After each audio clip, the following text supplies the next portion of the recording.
एक बार की बात है। एक गांव में एक बूढ़ा साधु रहता था।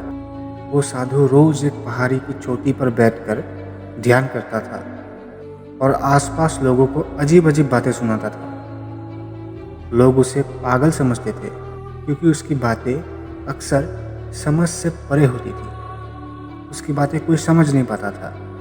एक दिन गांव के कुछ लड़कों ने सोचा कि चलो आज साधु से मिलकर आते हैं, उसकी बातों का मतलब समझने की कोशिश करते हैं। वो पहाड़ी पर गए और साधु के पास जाकर बैठ गए। साधु ने अपनी आंखें खोली और कहा, तुम लोग जो यहाँ आए हो, तुम्हें अपने रास्ते का नहीं पता।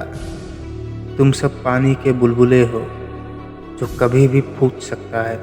साधु की बात सुनकर वो लड़के हंसने लगे। उन्होंने सोचा, ये कैसी बातें कर रहा है, ये आदमी कुछ भी बोले जा रहा है। लेकिन फिर भी उन्होंने साधु से कहा, बाबा हमें समझाइए, आपकी बातों का आखिर मतलब क्या है। साधु ने गहरी सांस ली और कहा, जिंदगी एक पहेली है। तुम लोग मेहनत जरूर कर रहे हो और तुम ये नहीं जानते कि तुम्हारी मंजिल कहाँ है। ये बात सुनकर वो लड़के और भी उलझ गए और बाबा से पूछा, बाबा ये आप कैसी बातें कर रहे हैं, हम अपनी मंजिल की ओर ही तो जा रहे हैं। साधु ने मुस्कुराते हुए कहा, कभी कभी मंजिल से पहले रास्ता बदलना पड़ता है। जैसे ये पेड़, इसे देखो, इसे देखकर क्या लगता है। साधु की ये बात सुन के लड़कों ने पेड़ की तरफ देखा।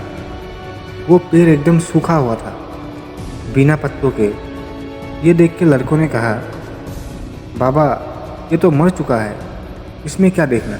साधु ने शांत स्वर में कहा, इस पेड़ को देखकर लगता है ये मर चुका है, पर असल में ये अपने अंदर नई शुरुआत का इंतज़ार कर रहा है। जैसे ये पेड़, वैसे ही तुम लोग भी।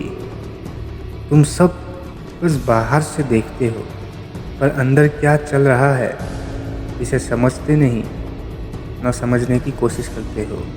अब लड़के परेशान हो गए और उन्होंने कहा, बाबा आप ये सब अजीब बातें क्यों कर रहे हैं, साफ साफ बोलिए ना।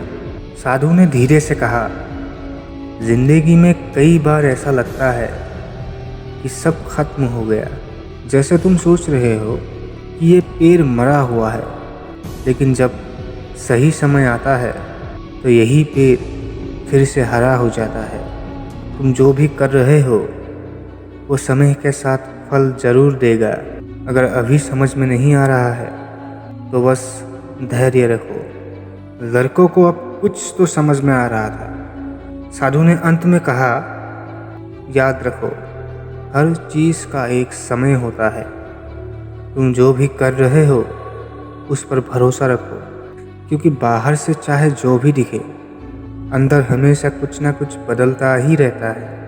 लड़कों ने चुपचाप साधु की बातों पर सोचा, उनकी बातों पर ध्यान दिया। उन्हें अब समझ में आया कि साधु पहले क्या कहने की कोशिश कर रहे थे।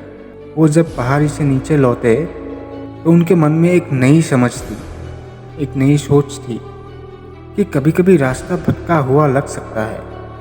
ऐसा लग सकता है कि हम रास्ता भटक चुके हैं, हमें मंजिल नहीं मिलती, पर असल में हमें प्रकृति एक नई दिशा में ले जा रहा होता है।